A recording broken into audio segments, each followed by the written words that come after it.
Churni, as a part of the celebration of 100 years of Bangla cinema, the Department of Information and Cultural Affairs has painstakingly put together a directory of Bengali films, which contains the names and every details of each and every Bangla film released for commercial viewing in the last 100 years. By Jove, that's quite wonderful. A commendable job, must say. May we now request Mr. Amitabh Bachchan to please release the directory of Bengali films.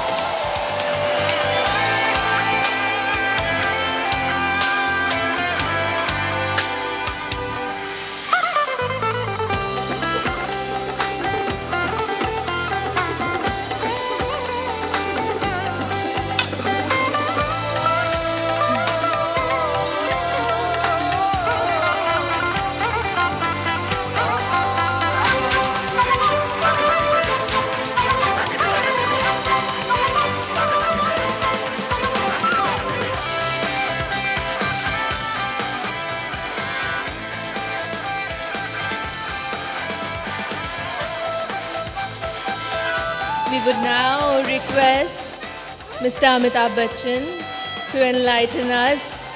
Jamai Babu Ashun, বছরের পর বছর আপনি আসছেন এখানে. Thank you so much.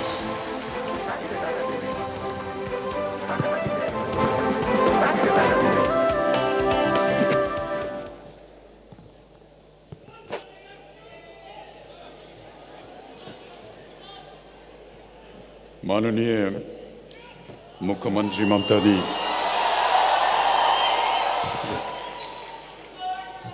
मंच से उपस्थित गुरुजन और सामने बसे आपनारा आमार निजेर जन नमस्कार। আবার এসে গেছি। মুখ্যমন্ত্রীকে অনেকবার বলেছি আমাকে ডাকবে না, আর নতুন কিছু বলবার বাকি নেই, কিন্তু মুখ্যমন্ত্রী কোথায় শুনেন না, তাই আবার এসে গেছি।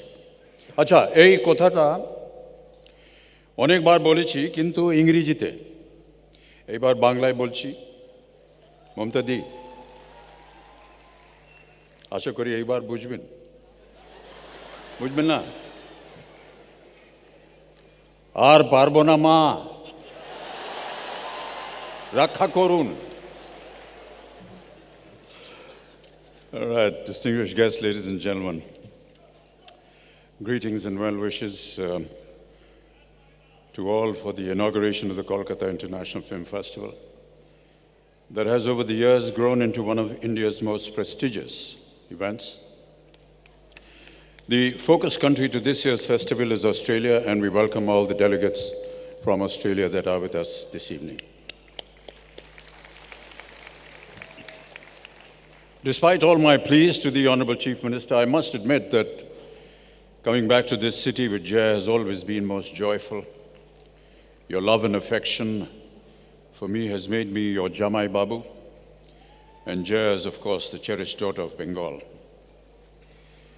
Kolkata has been special to me, not only because it gave me my first job, but also introduced me to innumerable friends, giving me opportunity of representation in the area of theatre performance. I've often returned to Kolkata to shoot for my films, and the affection I have received from my fans makes me ever grateful. So to them, all my fans, I shall say, Onek, Onek, Dhonobad.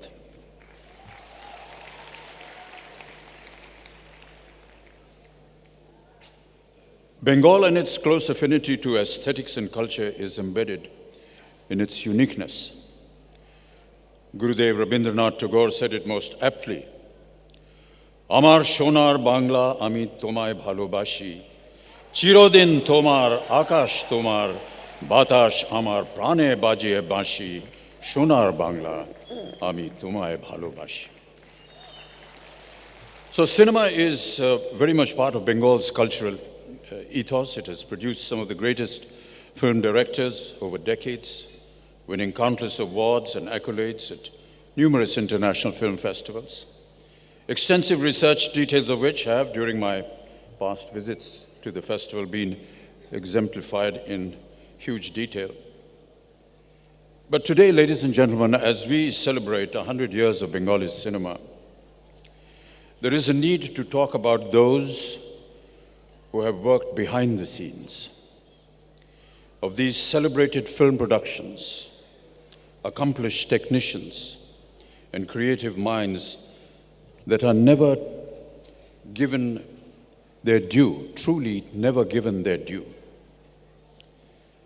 But today, as we celebrate 100 years of Bengali cinema, there is a need to talk about those who have worked behind the scenes of these celebrated productions, accomplished technicians and creative minds that are never truly given their due. Making a film, as you all know, is a very complex and thrilling process. It may seem tedious to a layman who comes to watch a day's shooting and is surprised by the endless takes before a shot is canned. The simplest scene often requires several hours to shoot. It takes a lot of stamina, focus, and discipline to survive on a film set. There is a long-established military adage which says that war is long periods of boredom punctured with short periods of terror and excitement. Filmmaking can be described in very similar terms. The buzz on a film set may seem unwieldy to outsiders, but there is meticulous method behind the madness. Depending on what your job is, you're doing different things to get a shot ready. In all probability, the camera caretakers are busy loading film in the camera. The makeup and hairstylists are getting actors ready in makeup rooms. The grip and electric guys are precariously preparing their carts. The director is going over the script and determining what the shot will be with the director of photography, which is the head of the camera department. The sound mixer is busy setting up his equipment.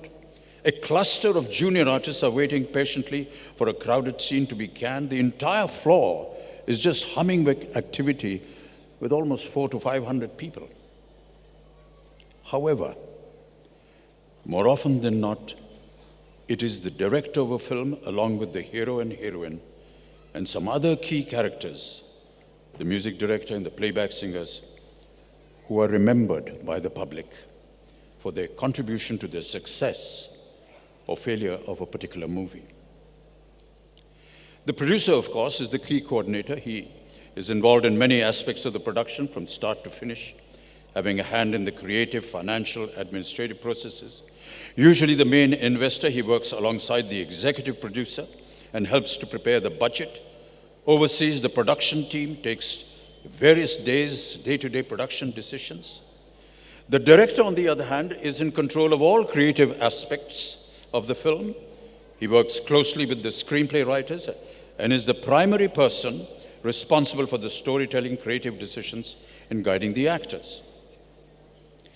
However, very few movie enthusiasts are aware that several famous directors began their careers under very humble circumstances, working behind the scenes almost unknown and unrecognized.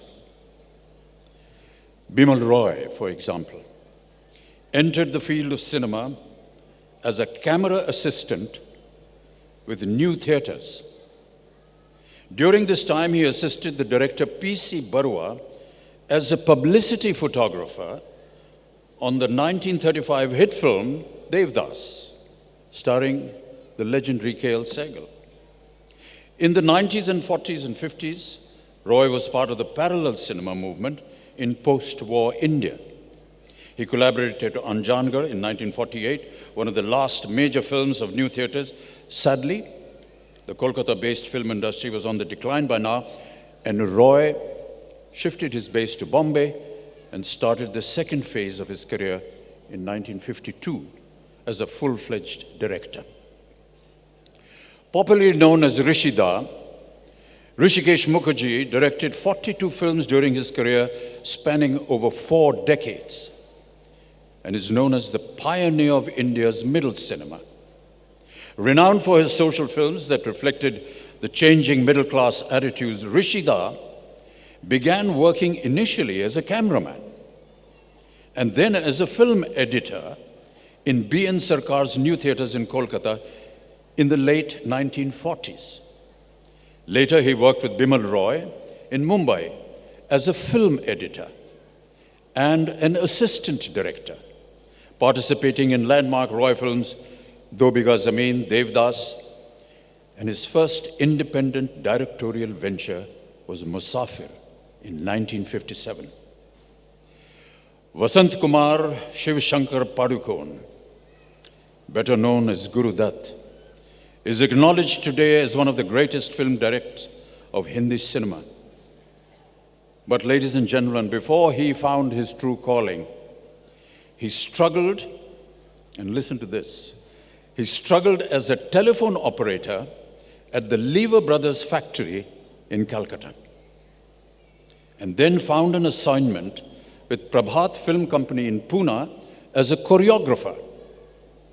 After Prabhat closed down in 1947, Guru Dutt moved to Bombay, where he worked with two leading directors of the time, Amiya Chakravarti and Gyan Mukherjee. Before being offered a job as a director by Devanand, Guru Dutt's first film as director was Nav Ketan's Bazi, which was released in 1951. Among the several contemporary directors who have given us major box office hits, ladies and gentlemen, I have to mention Rajkumar Hirani, Sanjay Leela Bhansali.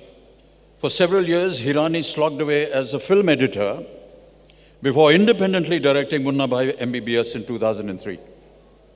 Sanjay Leela Bhansali began his career as an assistant to Vidhu Vinod Chopra before his directorial debut in 1996 with Khamoshi. Today, Bhansali is also among the most successful film directors in Hindi cinema, with several awards under his belt. Farah Khan, known for her commercial blockbusters, however, before becoming a director, she was a choreographer for several years. Yash Chopra, he also worked under his brother, B.R. Chopra, before venturing out independently. On any film project, the director is certainly the captain of the ship, and supporting him are several assistant directors with specific jobs. They organize the crew, preparing shoot schedules, work on shot breakdowns, consolidate the entire flow of the day's shoot. They are responsible for distributing scripts and call sheets to the cast and crew, and keep track of what has been shot in accordance with the script, including continuity. But how many assistant directors are singled out for applause? Many of our top stars today began their careers as faceless assistants before destiny knocked on their doors. In the world of cinema, much like in any other form, people have to work their way up before they taste success. Particularly in Hindi cinema, star kids, more often than not, start out by assisting filmmakers. That's where they are introduced to the craft of filmmaking, and even if their ultimate goal is acting and not direction, they're still at it. There are actors who chose to assist well-known directors and learn the technicalities behind making a film before becoming some of the biggest names in the industry. Ladies and gentlemen, Hrithik Roshan assisted his father in 4 films: Khudgars, King Uncle, Karan Arjun, and Koila, some of them starring Shah Rukh Khan. Toiling his way through mundane tasks and even serving tea like a humble spot boy to the stars before fame and fortune came his way. Siddharth Malhotra worked as an assistant director to Karan Johar in the film My Name is Khan before being cast by his mentor in Student of the Year. His co-star Varun Dhawan was also assisting Karan Johar for My Name is Khan. Parineeti Chopra was an unknown marketing intern in Yash Raj Films studio before becoming a full-time actress. Sonam Kapoor was an assistant in Sanjay Leela Bhansali's Black, a film that I worked in. Arjun Kapoor was also an AD for several films, beginning with Karan Johar's Kal Ho Na Ho. He assisted his father's films like No Entry and Wanted. Before starting his career with Sanwariya, Ranbir Kapoor worked as an assistant in films like Aab Laut Chale and Black. Another very important technician on a film set is the person who designs the lighting, framing, and composition. The cinematographer, often referred to as the director of photography or DOP, plays a very vital role. The director will often tell him what he wants the shot to look like, and then the cinematographer will work his magic, making sure everything looks great to help achieve the director's vision. Assisting him will be several juniors working to capture the scenes. Most well-known directors have had excellent DOPs to enhance their visual ideas. Satyajit Ray's films are applauded for their craftsmanship and content. However, the contribution of Shubrata Mitra to the Apu trilogy, Jalasagar, Devi, and Charulata cannot be undermined. Way back in 1955, listen to this, at the age of 21, Shubrata Mitra, who had only taken still photos, never operated a motion picture camera, began his career as a cinematographer for Pathir Panchali. Known for pioneering the technique of bounce lighting while filming the Apu trilogy, today he is only remembered by die-hard film buffs. How many recall K.K. Mahajan, best known for his work in parallel cinema with filmmakers like Kumar Shani, Mani Kaul, Basu Chatterjee, and Mrilal Sen? Does anybody care to remember R.D. Mathur for being the cinematographer of the spectacular Mughal-e-Azam? Or Dwarka Divecha, who filmed Sholay, one of Hindi cinema's biggest blockbusters? V.K. Murthy, a one-time violinist and a jailed freedom fighter, was Guru Dutt's regular cinematographer on his pioneering movies like Pyasa, Sahib Bibi Ghulam, and Chaudhary Ka Chand. He provided some of Indian cinema's most notable images in starkly contrasted black and white, and shot India's first cinemascope film, Kagaz Ke Phool. Yet time has, alas, dimmed his glory, though very recently he was given due recognition through the national awards, the Dada Saheb Phalke Award. A film unit, ladies and gentlemen, extends much beyond the stars, the director and the DOP. There is the clapper boy, who will write all the relevant information like shot number and the take number on a slate, hold it in front of the camera before each shot, thereby helping to sync sound. Ladies and gentlemen, one of the earliest jobs of the great Raj Kapoor was that of a clapper boy. The sound mixer's job is to make sure the sound is being properly recorded and mixed. The boom operator is easily identifiable on set. He's the one holding the microphone on the pole, wearing headphones. The boom operator's job is to get the microphone as close to the action as possible without the equipment or its shadows showing up on the camera. The key grip is in charge of supervising camera cranes, dollies, lights, platforms, and all other set equipments. The gaffer is accountable for the design and execution of the lighting plan. He works closely with the DOP to make sure everything is lit correctly. The special effects supervisor is in charge of the creative and technical issues of visual effects. He and his team take care of anything that will break, explode, burn, or collapse, and work along with the director on blocking the artists so they don't get into the harm's way. The production designer creates the entire visual appearance of the film. The art director develops, coordinates, oversees the overall design of the production and is responsible for everything you see on the screen. The prop builder's job is to construct all the props. The makeup artist and hairdresser style and maintain the cast's hair and makeup throughout the shooting, while the costume designer designs, obtains, and maintains the costumes. Bhanu Athaiya, who was the costume designer for Richard Attenborough's Gandhi, received an Oscar for her work. but not enough credit is given to such achievements. The action director, ladies and gentlemen, is another crucial technician who manages and coordinates all the dangerous stunts in a movie, risking the lives and severe body harm to his team of stuntmen who body double for the main star. These are just some of the basic crew members, yet they remain mostly anonymous and without applause. Once the shooting is over, the film gets into post-production. Post-production is an assembling stage that consists of putting together all the pieces that go to make a finished work of art, including editing, sound mixing, sound effects, and adding a musical score. Today, it is most heartening to see more and more women working in film sets and post-production studios as exceedingly accomplished technicians. They make vital contributions to as many as 1,600 films produced in various languages in our country.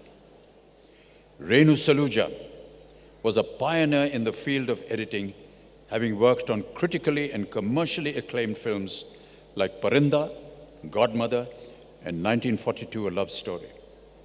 Not too many people know that the Akshay Kumar starrer film Airlift was shot by Priya Seth.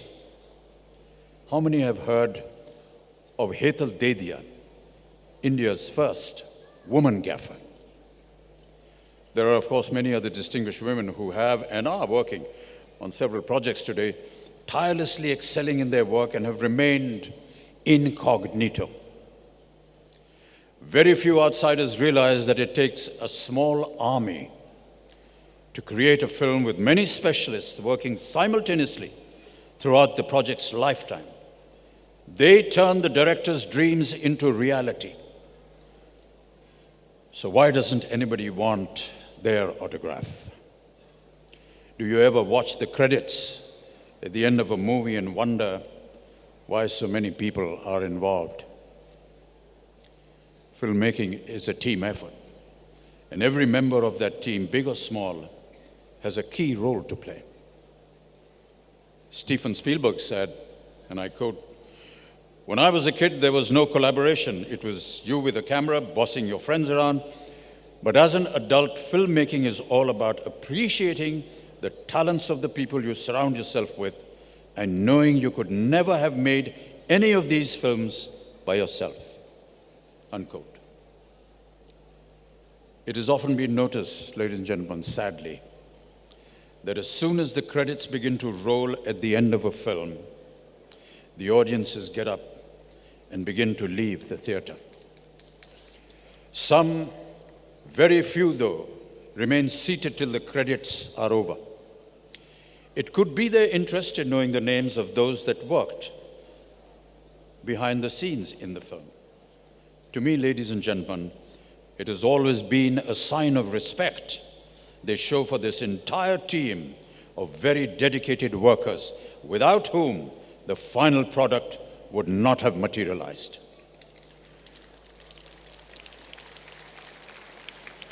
Movies can have a tremendous impact on our lives.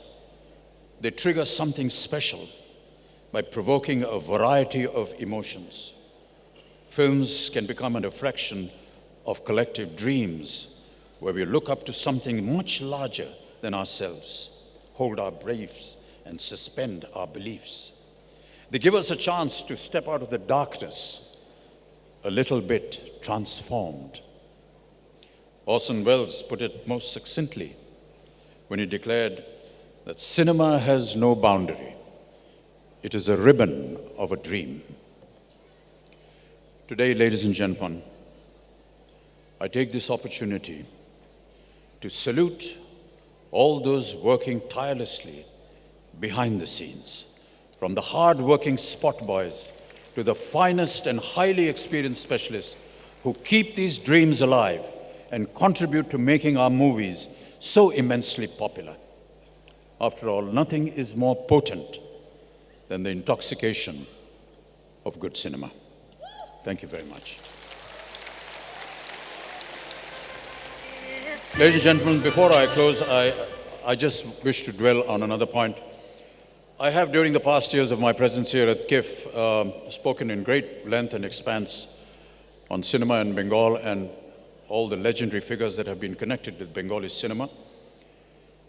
But while our generation recognizes the immense contribution of these legends, sadly, ladies and gentlemen, most of their films have gone up in flames or have been discarded on the scrap heap.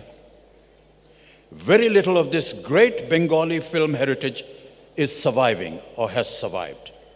And if we do not take urgent steps to save what remains, in another 100 years, there will be no memory of these films and nothing left to celebrate. I was very pleased, therefore, to hear that the West Bengal government has taken up the mantle to save their films and has tied up with Film Heritage Foundation, started by Shiven Singh Dungarpur in 2014, for the Film Preservation and Restoration Workshop India 2018. That is being held in Kolkata this year. I would like to thank Mamta Di and her government for supporting this cause. Thank you so much, Mamta Di. As brand ambassador for Film Heritage Foundation, I know how relentlessly we have been working over the last 4 years to save our cinematic heritage with very little support and a lack of trained archivists.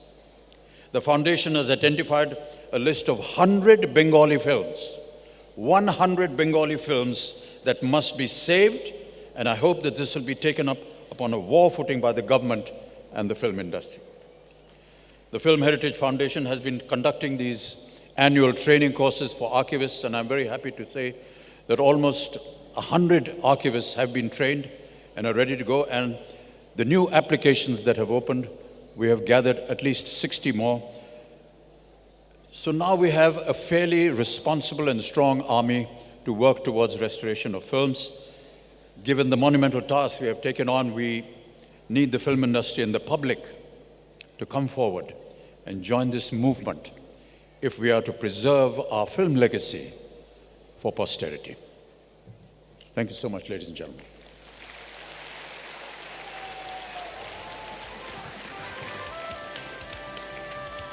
Thank you so much, sir.